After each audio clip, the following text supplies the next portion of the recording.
Breaking news, the Democrats on the U.S. House Oversight Committee making public more photos from the Epstein estate. New photos were released just moments ago related to the investigation of convicted sex offender Jeffrey Epstein. Photos from House Democrats that put Jeffrey Epstein back in the spotlight.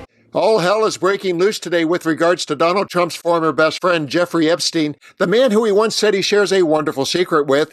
And it's happening the day before all hell is scheduled to break loose due to the court-ordered release of the Epstein files. And I have it all for you next.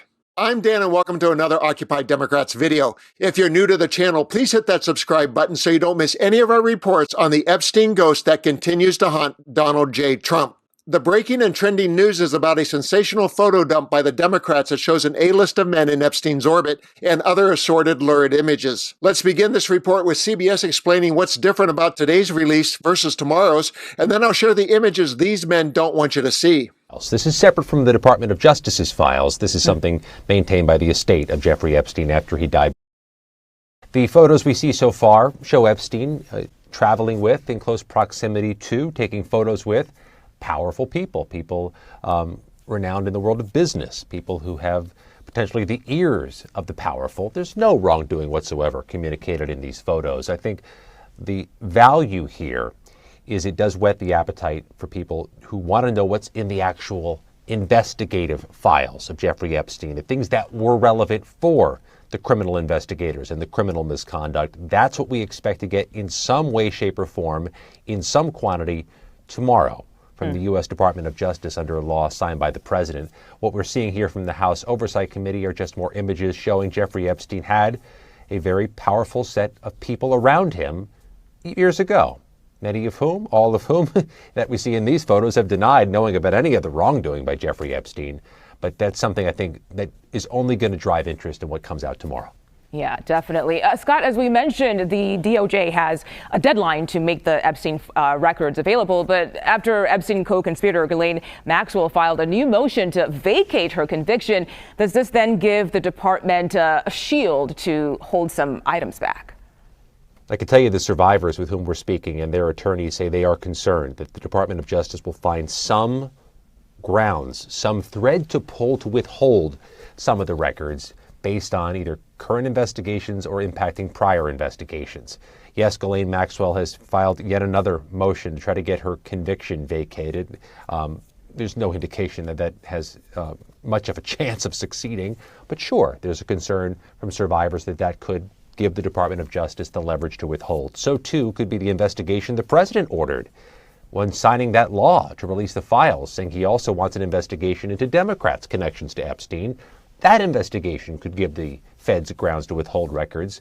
We'll find out better tomorrow when the deadline approaches whether there is a full release, a partial release, or no release at all. Consider our appetites whetted, and now let's jump into the pictures and the pictures they paint of Epstein's world. These photographs have been released without any kind of context. We shouldn't be reading into them. What we can do is simply describe what we are seeing here, and certainly we can talk about the political context that is behind all of this as well. First, we have, if you see up there on the screen, a woman's foot with a quote from Lolita. This is a novel about a man sexual obsession with a 12-year-old girl. You see in the background there the actual book itself. And then we have a photo that appears to be a series of text messages sent by somebody, and again, we don't know who, discussing, quote, sending girls. Let me just read some of these texts. I don't know, try to send someone else. One text says, I have a friend, Scout. She sent me some girls today, but she asks $1,000 per girl. I will send you girls now. Maybe someone will be good for Jay. Don't know who Jay is. Redacted information, I think we are seeing as well about this girl, presumably, including age and height measurements. The next photo is what appears to be a Ukrainian woman's passport.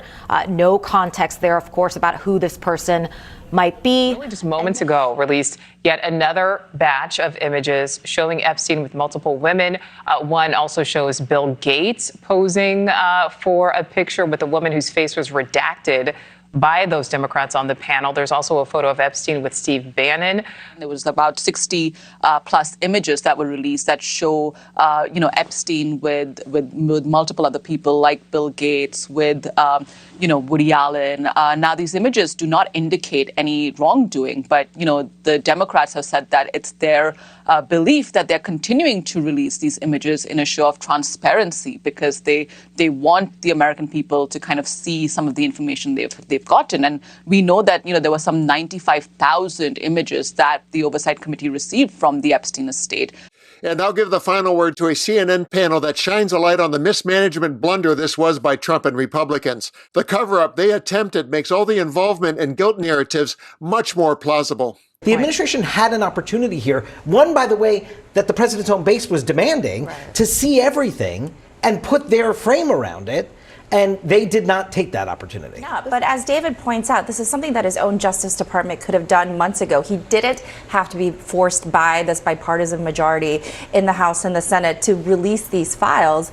And I think the whole episode, politically speaking, really showed just the weakness of two leaders of the Republican Party. One obviously being Trump, that he let this, what he didn't want for so long actually happen, and also the weakness of Mike Johnson. I mean, clearly the rank and file overrode him. He did not want this on the floor. He followed the wishes of the president to not put this up for a vote. And it just really, and this is kind of also where the dam started breaking. We saw breaks from Republicans, breaks coming from Republicans to Donald Trump on a lot of other issues. Obviously, it could be related to his poll numbers, which aren't very good right now. But this is really, almost a seminal episode of the saga, if you will, between the Republican Party and Donald Trump. That's a good point.